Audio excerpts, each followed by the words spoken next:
দুনিয়ার রং বাজারে এটা কেমন খেলা দয়াল, দুনিয়ার রং বাজারে এটা কেমন খেলা, দুনিয়ার রং বাজারে এটা কেমন খেলা দয়াল, দুনিয়ার রং বাজারে এটা কেমন খেলা।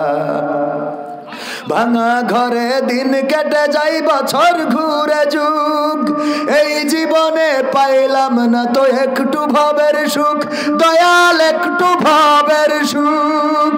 ভাঙা ঘরে দিন কেটে যাই বছর ঘুরে যুগ, এই জীবনে পাইলাম না তো একটু ভবের সুখ দয়াল, একটু ভবের সুখ।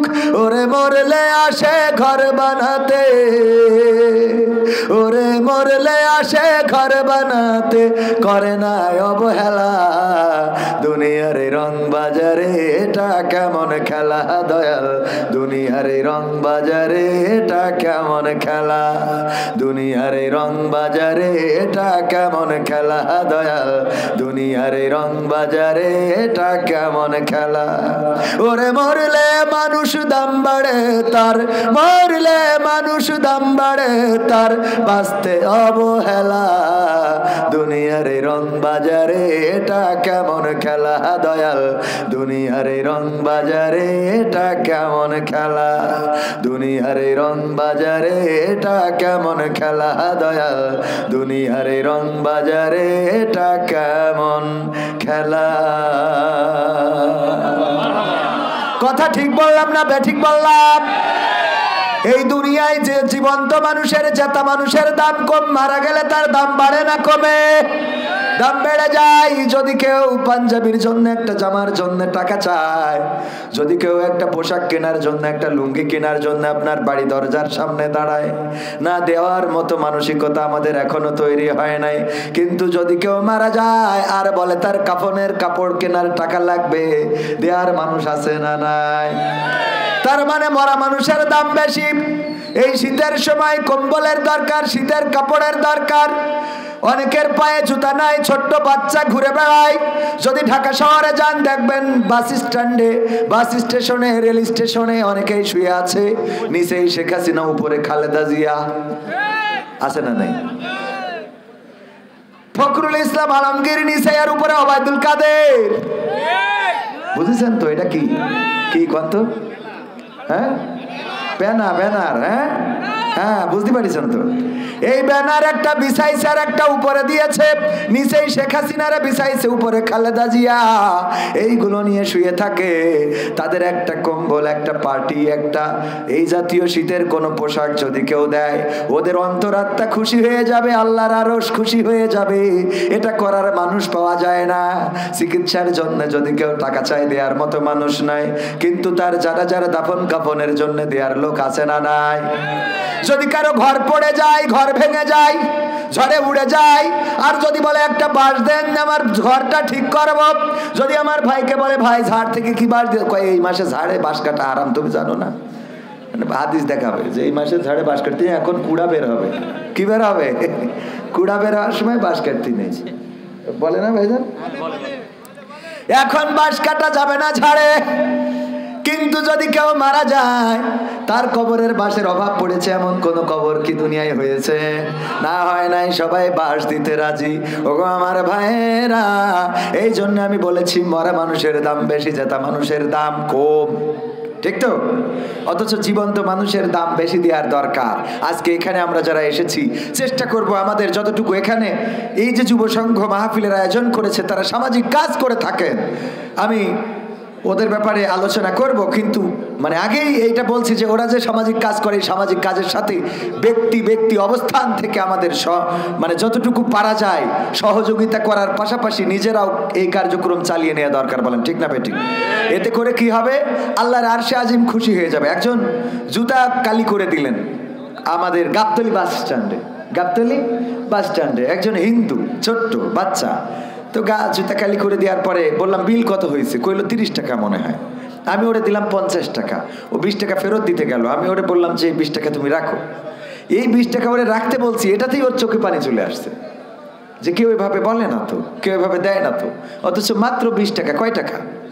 মাত্র 20টা টাকা।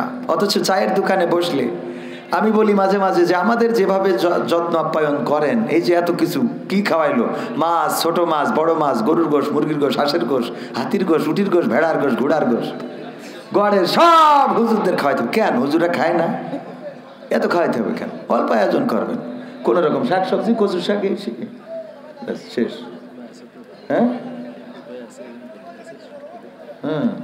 তো এখন বলছে যে উপরতে একটু নির্দেশনা ছিল। যাই হোক, খাওয়াবেন কাদের? গরিব মানুষ পায় না। 1 কেজি গোশ কিনে দিয়ে দেখেন, অনেক পরিবার আছে 1 কেজি গোশ নিয়ে যেয়ে দিয়ে দেখবেন যে ওদের চোখ ছলছল করে উঠতেছে। কতদিন গরুর গোশতের দাম জিজ্ঞেস করে না, আছে না নাই? 800 টাকা কেজি। একজন ভ্যান চালক 500 গরুর গোশ কিনে দেন না, যাদের সামর্থ্য আছে। এটা তো আহামরি কিছু না, আল্লাহর আরশে আজিম খুশি হয়ে যাবে। অথচ মারা যাওয়ার পরে ওরে বাবা, ওই দিন কবর খুঁজতে এসে আর যারা জানাজা পড়তে এসে ওদের জন্য খিচুড়ি রান্না জানাজা পড়ার আগে শেষ। ঠিক না বেঠে? ও খাওয়ার অভাবে বাঁচিনি, কেউ একদিন 1 কেজি চাল দিলে না। যেদিন মরি গেছে ওরে বাবা 1 হাঁড়ি 2 হাঁড়ি খিচুড়ি, জানাজার শেষে বলছে সবাই না খেয়ে যাবেন না। ঠিক না বেঠি? আমরা সব কাজ উল্টো পাল্টা। এই উল্টো পাল্টা কাজ থেকে সরে আসার দরকার আছে না নাই? উল্টো পাল্টা কাজের মধ্যে এখন স্কুটি উঠেছে, স্কুটি মহিলারা চালায়, দেখেছেন না? আরে আমাদের দেখেননি, দেখেছেন কিনা? আমাদের খুব রাগ হয়, হ্যাঁ মেয়ে মানুষ স্কুটি চালাচ্ছে, আরো কত কি দেখবো। এগুলো নিয়ে আমাদের নেগেটিভ মন্তব্য আছে না নাই? কথা কয় না, আছে না নাই? অথচ আমি চিন্তা করি আমার স্ত্রী ইমার্জেন্সি এখন মনিরামপুর যাইতে হবে, তো যদি যাইতে হয় আমি বাড়ি নেই, কোনো না কোনো একটা বাহন ব্যবহার করা লাগবে। লাগবে না? লাগবে না? ইজি বাইক একটা যাচ্ছে, সামনের সিট বুক, সামনের যে ওই যে পিছনের ওখানে ড্রাইভারের পিছনে যে সিট থাকে সেটাও বুক, বা ওই সিটে মনে করেন 2 জন বসেছে আর একজনের জায়গা আছে, অথবা পিছনেরটাই 2 জন বসেছে একজনের জায়গা আছে। এখন আমার স্ত্রীর ইমার্জেন্সি যাইতে হবে, ওইটাই চড়া উপায় আছে? তো ভাইয়ের সাথে চড়লো, ভাইয়ের সাথে হ্যাঁ আছে না নাই? আচ্ছা, স্কুটি একটা যদি চালায় বাজারে যায় মনিরামপুর, কারোর সাথে ঘষা খাইলো, তো কোনটা উপকার? ইজি বাইকে চড়লে অসুবিধা নেই, স্কুটি যদি ঘষাঘষি করে ওইটা চাই। কথা কয় না? এই জাতীয় নেগেটিভ চিন্তা আমাদের এইগুলো থেকে সরে আসতে হবে। আগে আকল খাটাবেন। কি খাটাবেন? বাড়ি বড় কিনে দিতে হবে। আমার বড় কিনে দিলে কিডা না জানি কি কয়, এই জন্য এখনো কিনিনি। একটু পরিবেশটা আগে চারিদিকে ঠিক করিন, তাই না হুজুর? আপনি আমার পক্ষে কিনা? সামনে তো বলবেন, পিছনে যা হবে সামনে বলেন পক্ষে। আল্লাহ কবুল করুন। ভাইরা আমার পক্ষে আলহামদুলিল্লাহ। এই যে এটা কেন বললাম, আমাদের মাইন্ডটা চেঞ্জ করা দরকার। মাইন্ডটা চেঞ্জ করলে পরিবেশ। আপনি মেয়েকে হাফেজা বানাবেন, কোনো আপত্তি নাই। মুফতি পড়াবেন, কোনো আপত্তি নাই। আলেমা বানাবেন, কোনো আপত্তি নাই। অবশ্যই এটা করতেই হবে। পাশাপাশি অন্তত 3টা মেয়ে থাকলে একটা ডাক্তারি পড়ান। কথা কয় না? কেন? এখন আমার হুজুরির বউ পর্দা 100% পর্দা করে, সিজার করতে হবে। ডাক্তার মকসেদ মিয়া ছাড়া তো উপায় নেই। উপায় আছে তো? 100% পর্দা। এক বাচ্চা হতে যাই তো দুনিয়া সব দেখাই চলে আসলো।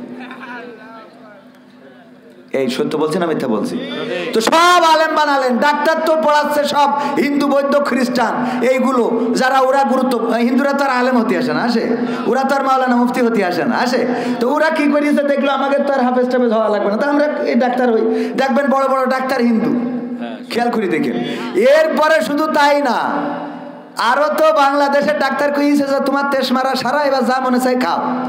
অমনি ভিসা করি ভারতে দৌড় ধরে, যে ইমান যায় এখানে হারাইছে এবার ভারতে যে আর একটু দিয়ে আসি। কথা কয় না?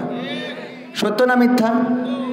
বাংলাদেশের ডাক্তার যদি মুসলমান ডাক্তার বলি দেয় যে তোর আবুল হায়াত শেষ আর বাঁচবি নে, তারপরেও চিন্তা করে একটু ভারতে যাই দেখি ওখানে যাই কি করা যায়।